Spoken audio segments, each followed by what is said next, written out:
আসসালামু আলাইকুম। আল Amin's English and admission ভাইবসের পক্ষ থেকে তোমাদেরকে শুভেচ্ছা এবং অভিনন্দন জানাচ্ছি। আমাদের ইংলিশ বেসিক টু অ্যাডভান্স ক্লাসের আজকের আমাদের টপিকস প্রেজেন্ট পারফেক্ট টেন্স। আমরা অনেকেই জানি যে প্রেজেন্ট পারফেক্ট টেন্স আসলে কি, যদিও আজকের কনসেপ্ট তোমাদের অতীতকাল, অর্থাৎ তোমরা যখন ছোট সময়ে পড়েছো প্রেজেন্ট পারফেক্ট টেন্স, এটা থেকে একটু ব্যতিক্রম। যাই হোক, প্রেজেন্ট পারফেক্ট টেন্স হলো ওই সমস্ত টেন্স যাদের কাজটি সংঘটিত হয়ে গিয়েছে বাট তার ফলাফল এখনো বিদ্যমান, অর্থাৎ তার কনসিকুয়েন্স বা ফলাফলটা এখনো বিদ্যমান রয়েছে। আমরা যখন ক্লাস 9-10 বা স্কুলে ছিলাম তখন আমাদেরকে টিচাররা শিখিয়েছিলেন যে বাক্যের শেষে, বাংলা বাক্যের শেষে ইয়াছি, ইয়াছো, ইয়াছেন এরকম থাকলে এটি প্রেজেন্ট পারফেক্ট টেন্স। তবে আমি বর্তমানে এই কথার সাথে একটু ডিসএগ্রি করছি, কারণ অনেক উদাহরণ আমরা দিব তোমাদেরকে, অনেক রুলস বলবো যেগুলোর সাথে হুবহু এই কনসেপ্টের মানে একটু ব্যতিক্রম রয়েছে। অর্থাৎ শুধুমাত্র ইয়াসি, ইয়াসো এগুলো থাকলেই প্রেজেন্ট পারফেক্ট টেন্স না, সেটি অনেক সময় পাস্ট ইনডিফিনিট টেন্সও হয়ে থাকে, সেটার একটা ভিন্ন আলোচনা রয়েছে। আমরা শুরু করছি।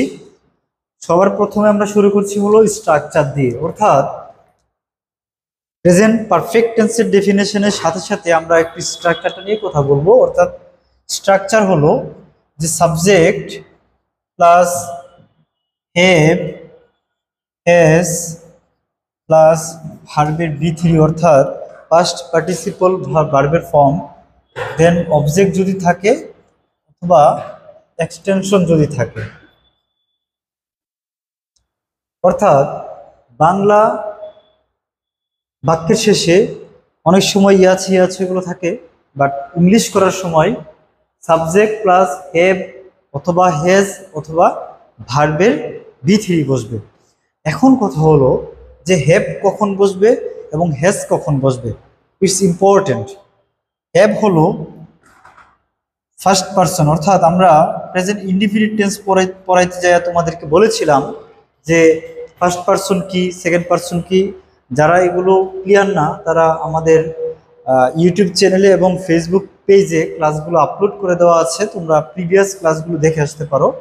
যে first person singular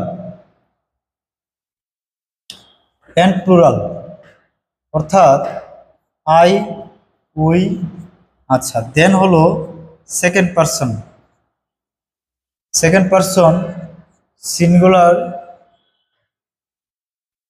plus plural, you, your, আচ্ছা, দেন থার্ড পারসন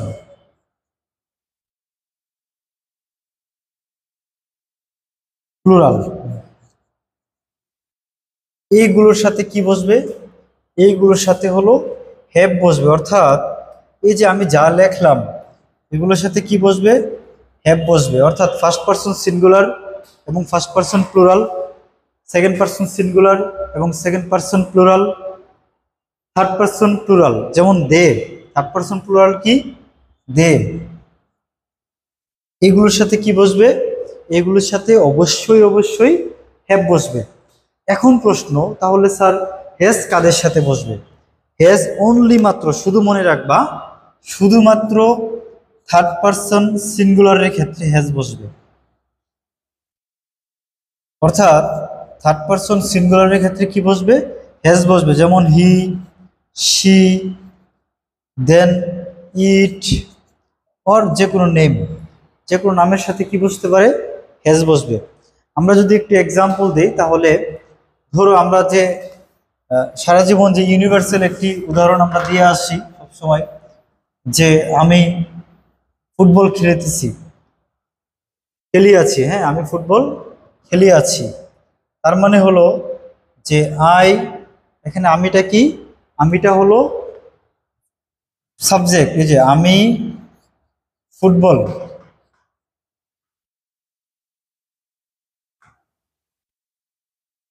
খেলেছি, আচ্ছা।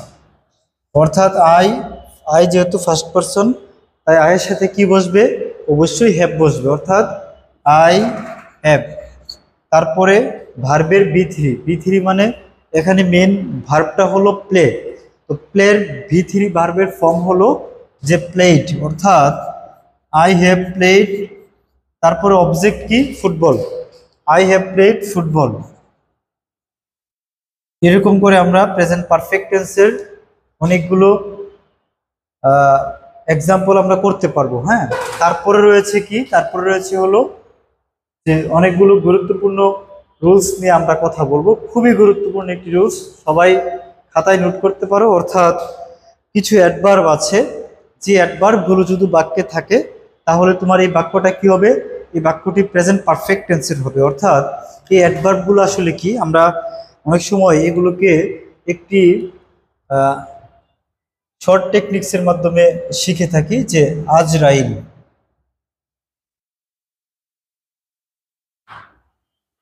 আচ্ছা, এই যে আজরাইলের মাধ্যমে আমরা কি করে থাকি, আমরা এগুলো শিখে থাকি। এখন আজরাইল যদি থাকে কোনো বাক্যে তাহলে এই বাক্যটি কি হবে, অবশ্যই অবশ্যই প্রেজেন্ট পারফেক্ট টেন্সের হবে। এখন আজরাইলের এতে কি, আজরাইলের এতে হলো অলরেডি। এই আজরাইল বা অলরেডি এটা থেকে কিন্তু তোমরা যারা রাইট ফর্মস অফ ভার্ব সম্পর্কে জানো, যে একটি রুলস সবসময় বোর্ডের যে কোনো পরীক্ষাতে এসে থাকে, তো এই রুলসটি খুবই গুরুত্বপূর্ণ আমাদের জন্য। অলরেডি, তারপরে যেতে জাস্ট বা জাস্ট নাও, আরতে হলো রিসেন্টলি, ওয়াইতে হলো ইয়েট, এলতে লেটলি, ইতে এভার, ইতে কি এভার। আচ্ছা, এখন দেখো যে আজরাইল যদি কোনো বাক্যে বা কোনো সেন্টেন্সে যদি থাকে তাহলে সেই সেন্টেন্সটি অবশ্যই অবশ্যই প্রেজেন্ট পারফেক্ট টেন্সের হবে। এখন আমরা একটি এক্সাম্পল দিয়ে দেখি, যে ধরো একটা এক্সাম্পল যদি আমি দেই, যে হি হ্যাজ নেভার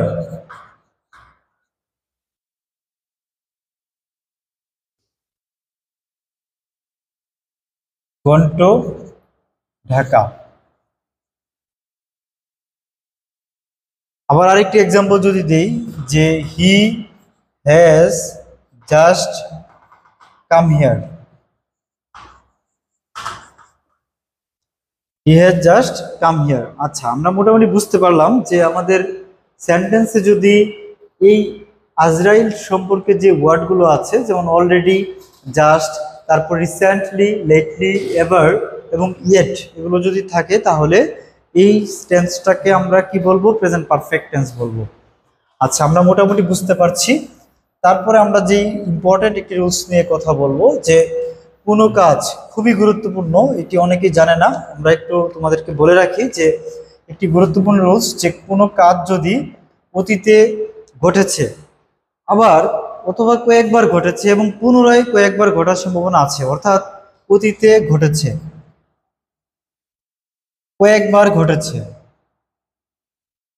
আবার পুনরায় ঘটার সম্ভাবনা আছে, ঘটার পসিবিলিটি বা সম্ভাবনা আছে, তাহলে আমরা তাকে কি বলবো, প্রেজেন্ট পারফেক্ট টেন্স বলবো। এখন এই এইগুলো আসলে আমরা বুঝবো কিভাবে, অর্থাৎ কোনো সেন্টেন্সের মধ্যে যদি first time, FIRST, first, second, third, এরকম ফোর্থ, ফিফথ টাইম, অর্থাৎ এগুলোর সাথে যদি টাইম থাকে, অথবা টোয়াইস থাকে, twice, twice, thrice, two, three, আচ্ছা এইগুলো যদি থাকে, first, second, third, fourth, fifth time বা টোয়াইস, থ্রাইস, এগুলো যদি থাকে তাহলে আমরা তাকে কি বলবো, প্রেজেন্ট পারফেক্ট টেন্স বলবো। এখন এর একটি এক্সাম্পল যদি আমি তোমাকে দেই, যে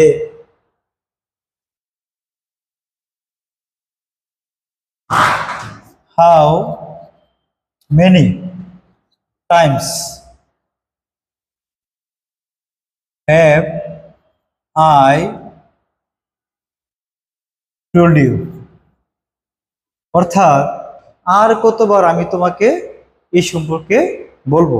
অর্থাৎ এই যে পুনরায় এরকম কয়েকবার বলার কথা আছে, সেজন্য আমরা তাকে কি বলবো? প্রেজেন্ট পারফেক্ট টেন্স বলবো। অথবা Sabbir has seen this month 3 times। আচ্ছা, Sabbir has seen this month 3 times, অথবা how many times have I told you. এই যে এক্সাম্পলগুলো, এরকম অসংখ্য এক্সাম্পল আছে যে এক্সাম্পলগুলো মূলত প্রেজেন্ট পারফেক্ট টেন্সের নির্দেশনা বহন করে। আমরা মোটামুটি জানতে পারলাম। তারপরে আমরা আর যদি কিছু জানি তাহলে আমরা দেখব যে প্রেজেন্ট পারফেক্ট টেন্সের যেই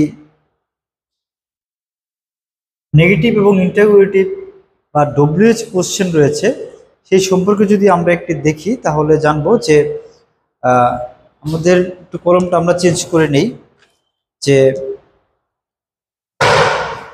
ডব্লিউএইচ কোশ্চেনের ক্ষেত্রে যে why he has gone to Dhaka, হ্যাঁ, why has he gone to Dhaka. আচ্ছা, এই যে কত সুন্দর আমরা কি করলাম, আমরা প্রেজেন্ট পারফেক্ট টেন্সের একটা কোশ্চেন অথবা প্রশ্নবোধক কিভাবে দিতে হয় আমরা জানলাম। তো অথবা আমরা যদি এটাকে আবার বলি যে আমি ফুটবল খেলেছি, যে আই হ্যাভ প্লেড ফুটবল। এখন যদি আমি বলি যে আমি ফুটবল খেলি নাই, I have not played football. আমরা মোটামুটি বলতে শিখেছি, এখন আমরা আশা করছি পারবো। এখন প্রেজেন্ট পারফেক্ট টেন্সের একটি ব্যতিক্রমী রুলস আছে যেটি নিয়ে আমরা কথা বলবো। সেটি হলো যে অনেক সময় একটি গুরুত্বপূর্ণ রুলস, আমি আলাদা করে আবার কথা বলবো, তবে যেহেতু প্রসঙ্গে আসছে একটু বলি। ব্যতিক্রম অর্থাৎ ব্যতিক্রম তা হলো যে আমি আজ সকালে চা খেয়েছি। তোমাদেরকে যে বলেছিলাম যে খেয়েছি ইয়াছ থাকলে সবসময় সেটি প্রেজেন্ট পারফেক্ট টেন্স হয় না, এটি একটি গুরুত্বপূর্ণ বিষয়।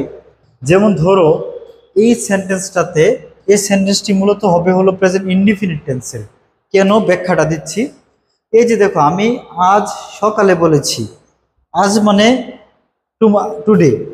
যদি আমি লাস্ট ডে বা প্রিভিয়াস ডে অথবা ইয়েস্টারডে বলতাম তাহলে সেটা গতকাল, আর যদি আমি টুমরো বলতাম তাহলে সেটি আগামীকাল। অর্থাৎ এই যে আমি আজ সকালে বলে সকাল শব্দটা ইউজ করার কারণে আমি আজটাকে কয়েকটি ফ্র্যাগমেন্টে ভাগ করেছি।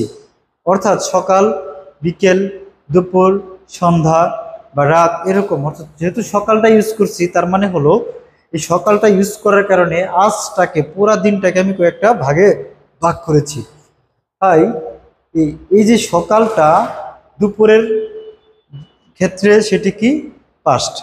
আবার রাতে যদি কনসিডার করি তাহলে রাতের তুলনায় সকালটা পাস্ট, আবার রাতের তুলনায় দুপুরটা পাস্ট, রাতের তুলনায় সন্ধ্যা ইভিনিংটা পাস্ট। অর্থাৎ আমি কার সাথে কনসিডার করছি এটা একটি বিষয়। যেমন আমি যদি ধরো একটি মান্থের সাথে আরেকটি মান্থ কনসিডার করি তাহলে দিস মান্থ হলো প্রেজেন্ট, লাস্ট মান্থ পাস্ট। অর্থাৎ পুরাটা মান্থই হলো তখন আমার 1 তারিখ থেকে 30 তারিখ পর্যন্ত পাস্ট প্রেজেন্ট, লাস্টটা ছিল পাস্ট। আবার যদি আমি সেঞ্চুরি চিন্তা করি তাহলে দেখবা যে 1 শতাব্দী, অর্থাৎ ফুল সেঞ্চুরি, এই দিস ইয়ার মানে 100 বছর, পুরো 100 বছর প্রেজেন্ট, লাস্ট 100 বছর পাস্ট। আবার যদি আমি ইয়ার চিন্তা করি, পুরো 1 বছর, ফুল 1 বছর হলো প্রেজেন্ট, লাস্ট 1 বছর পাস্ট। আবার যদি আমি মিনিটের সাথে কনসিডার করি তাহলে লাস্ট মিনিটটা এই বর্তমান মিনিটের সাথে পাস্ট। আবার যদি আমি সেটি ধরো কনসিডার করি যে সেকেন্ডের সাথে, লাস্ট সেকেন্ডটা বর্তমান সেকেন্ডের সাথে পাস্ট, ঘন্টার সাথে করলে লাস্ট আওয়ারটা বর্তমান আওয়ারের সাথে পাস্ট। অর্থাৎ আমাকে প্রেজেন্ট না পাস্ট ইনডিফিনিট সেটা ডিপেন্ড করবে আমি কার সাথে কনসিডার করছি, কম্পেয়ার করছি। তার মানে আমি যদি আজ সকালে, সকালে ওয়াটার না ইউজ করতাম তাহলে কি হইতো, যে I have drunk tea today's morning. I have drunk tea today. Today. এটা হলো কি টেন্স? Present perfect tense. কিন্তু আমি যখন বলবো আজ সকালে, এর মানে দাঁড়ালো কি? এর মানে দাঁড়ালো হলো যে আই ড্র্যাঙ্ক টিস টুডেস মর্নিং। কারণ এটা আমি এখন কি টেন্স ইউজ করেছি? Past indefinite tense. আরেকটি গুরুত্বপূর্ণ রুলস নিয়ে কথা বলবো, সেটি হলো যে ধরো হুমায়ুন আহমেদ অনেক বই লিখেছে। যে হুমায়ুন আহমেদ অনেক বই লিখেছে। আবার জাফর ইকবাল অনেক বই লিখেছে। হুমায়ুন আহমেদ কিন্তু চাইলেই এখন আর বই লিখতে পারবে না, উনি মারা গিয়েছেন। সেজন্য হুমায়ুন আহমেদ রোট মেনি বুকস। এটা হলো পাস্ট ইনডিফিনিট টেন্স। কিন্তু জাফর ইকবাল উনি এখনো জীবিত আছেন, উনি চাইলে বই লিখতে পারবেন, সেজন্য এটি হবে প্রেজেন্ট পারফেক্ট টেন্স। অর্থাৎ Zafar Iqbal has written many books. ঠিক similarly Mushfiqur Rahim has played many matches, cricket matches. আবার যদি আমি লিখি ম্যারাডোনা, তাহলে বলতে হবে Maradona played many football matches. কারণ ম্যারাডোনা এখন আর জীবিত নাই, সে চাইলেই খেলতে পারবে না। হ্যাঁ, তো আশা করছি খুবই গুরুত্বপূর্ণ বিষয়, আমরা এগুলো আলাদা করে আবার ক্লাস নিব। বুঝতে পারছো? যদি কেউ বুঝতে না পারো তাহলে কমেন্ট করবে অথবা আমাদের ফেসবুক এবং ইউটিউব চ্যানেলে আমাদেরকে জানাবে, আমরা সেগুলো সলভ করে দেবো ইনশাল্লাহ। ভালো থাকবে। আসসালামু আলাইকুম।